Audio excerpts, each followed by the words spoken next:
LSD, for the people who are watching, it stands for lysergic acid diethylamide. The book you write how it was first synthesized in late 1930s by Albert Hofmann, who was a top chemist there in Sandoz Pharmaceutical Company, and he was the first to synthesize it. But to get to that, there was this peculiar fungus by the name of ergot that was used for it. Could you tell us a bit more of the history, the importance of this fungus, and how it ultimately came to be cultivated for this hallucinogen? Well, ergot's been around in Europe and probably also in the Americas for centuries. It kind of comes with producing grain on a large scale. So if you have large fields of especially rye, that rye gets, I guess you could say, attacked or visited by a fungus called ergot, which grows on the rye, and basically you would make flour from ergot poisoned rye. The rye, that the flour itself would be poisoned. And in the Middle Ages, there have been some large-scale ergot poisonings in Europe, with like disastrous results, because ergot is quite poisonous if you eat, too much. It's a weird fungus. It's a poisonous fungus basically.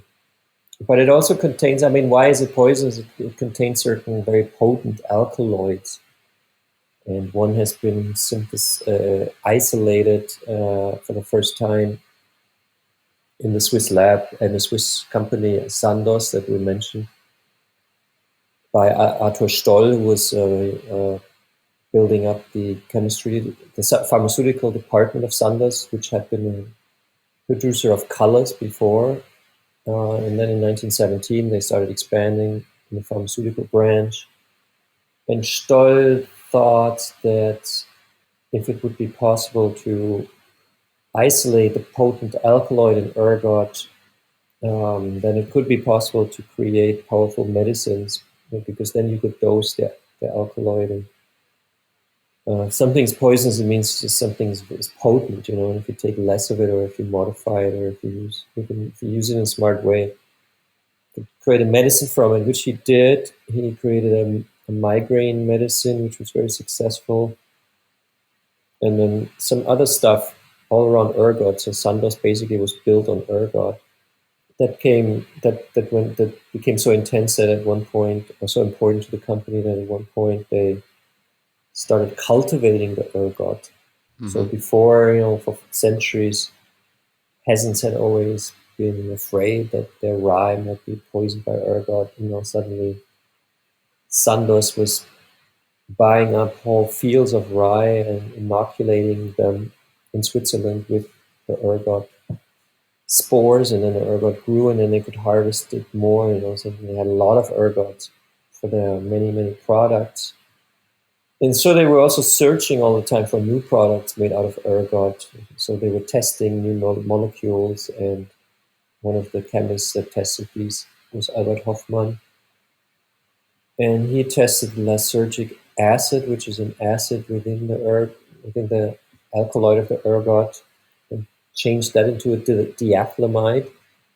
And you have to be a chemist geek, I guess, to really understand what that means. But I mean, it sounds like kind of complicated, and it is. I mean, it's not ergot; it's something out of an acid out of the alkaloid that is, then changed into a diethylamide, and that he thought that could be a stimulant, because there was a nicotine acid diethylamide on the market. So it was just a different acid, not the nicotine acid, but the lysergic acid, which is the acid of the ergot. And they gave it to mice in the company, and the mice didn't really react much. At least they couldn't see it. So the report was the mice don't notice anything. So they thought it's not a good stimulant, and they shelved it. And only 5 years later, 1943, for some reason which is still mysterious, Albert Hofmann synthesized LSD again, because he thought maybe there's still, he was just curious about the molecule. He could not explain it, why he did it again. Because usually if some molecule is shelved, it's not being reinvestigated. We just look for new stuff always. But while he was synthesizing it again, Another mystery happened. A small portion of lysergic acid diethylamide somehow entered his organism, maybe through vapors or through a wound. It's really strange, but how this happened. I mean, it's a good Swiss chemical lab, so in a pharmaceutical company. But I guess because LSD works in such small quantities, like in micrograms, you can already feel an effect. He felt an effect, and he became curious. And 3 days later, he synthesized it again to test it again on himself. And this time, he tested 250 micrograms of LSD, which he thought was such a small amount that he probably won't feel anything. And today we know that it was actually quite a large amount. 250 micrograms is a very strong LSD trip. I mean, it's not. I mean, it is very strong, but I mean, you can also take 1,000 micrograms. It's not that 250 is crazy, but it's a strong trip. But he didn't expect this, obviously. He thought it might maybe have some mild effect. But suddenly he was tripping really hard without knowing, what tripping is, and riding his bicycle home on LSD and just having crazy experiences, and then writing a report to his CEO Stoll.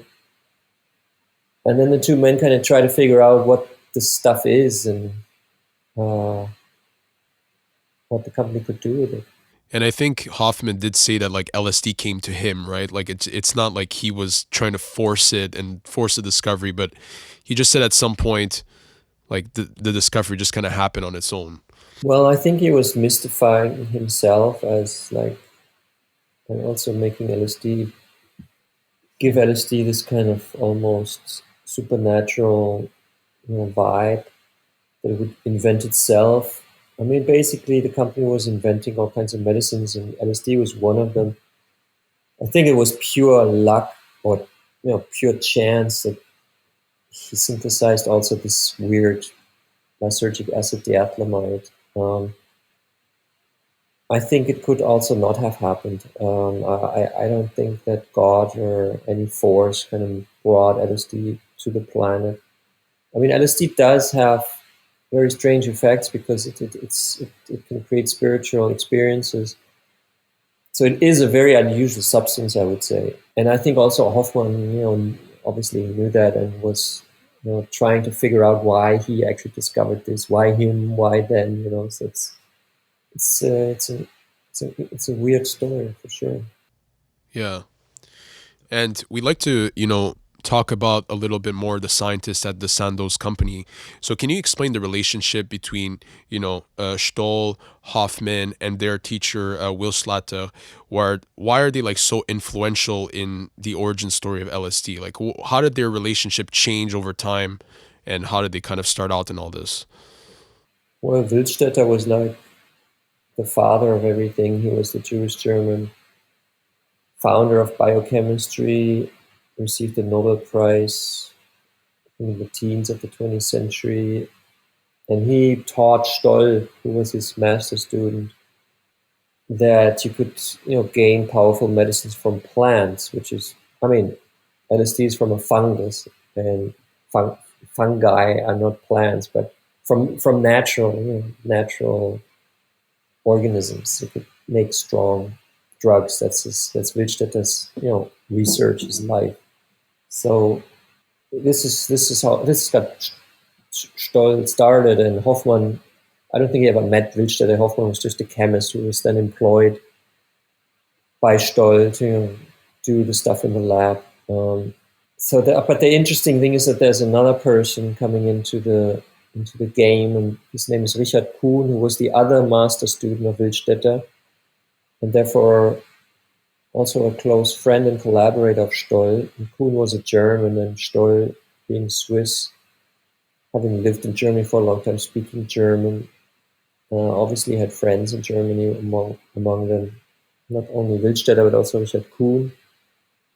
So he shared basically his ergot research, and Kuhn also made very detailed suggestions how the ergot research could be going and what certain results meant. So Kuhn was really, he was also an expert, in ergot. There's not so many, so if Stoll then discovers LSD, it was kind of natural for him also to talk with Kuhn about this in 1943 at the time. However, Kuhn was deeply involved in Nazi research for biochemical weapons, and he developed sarin, which is the most deadly nerve poison. Um, so he was very interested in ergot, being this powerful agent that could work on that works on the mind. So Stoll, I think, told it to the wrong person, because once the Nazis started getting interested in LSD was kind of doomed, at least for a while, because then the Americans got interested, because the Nazis were interested, and the Americans found these test reports from concentration camp of Dachau, where the SS made experiments with hallucinogenic substances. So basically, the American military and then the American intelligence, the CIA, only became interested in LSD because the Nazis had done psychedelic research that started them off. Yeah, and the relationship between Will Slater and Stoll definitely changed as the Nazis came into power, right? Well, I mean, Stoll was kind of an opportunist, but also he was, he was a CEO of a company. So the Nazis, for example, the Nazis asked all the foreign companies in Germany after 33, when they took over power, to remove the Jewish, workers, basically. But it wasn't a law yet, so you didn't have to do it. They just suggested it. It only became a law, I think in 38, after the uh, pogrom night in November 9th, 38. But before that, you didn't have to remove your Jewish workers. But Stoll actually, made it happen. That Wildstätter, who had been Yeah, working for Sanders at the time, was removed, and that kind of soured their relationship. I mean, it's kind of, yeah. I guess Wildstätter would have been disappointed. Um, and then when Wildstätter really had problems, like in 38, when the Jews really got persecuted and put in camps and whatever, um, Wildstätter fled to Switzerland, and actually Stoll helped him in the end. So they were still, still in touch, and Stoll was quite influential at the time, being the CEO of a big pharmaceutical company. And his former mentor was now like, someone he could, help to survive. So he did, but I don't think they really became friends once Rudstetter was living in Switzerland. He didn't move to Basel, where Sanders headquarters was. He moved all the way to southern Switzerland, which is quite far actually from Basel. So he wasn't. I think he was. I don't know. I think he just wanted to get away and live in nature. And but if the friendship kind of soured, his sister said that he felt exploited and stuff like that. Yeah, his faith was kind of sad when we were reading there, yeah, because he got taken out of the Nuremberg offices in Germany, yeah, where it was one of the subsidiaries of Sandals, and handed a contract by Stoll as, everything that you create is our property. And so I guess, he maybe felt taken advantage of.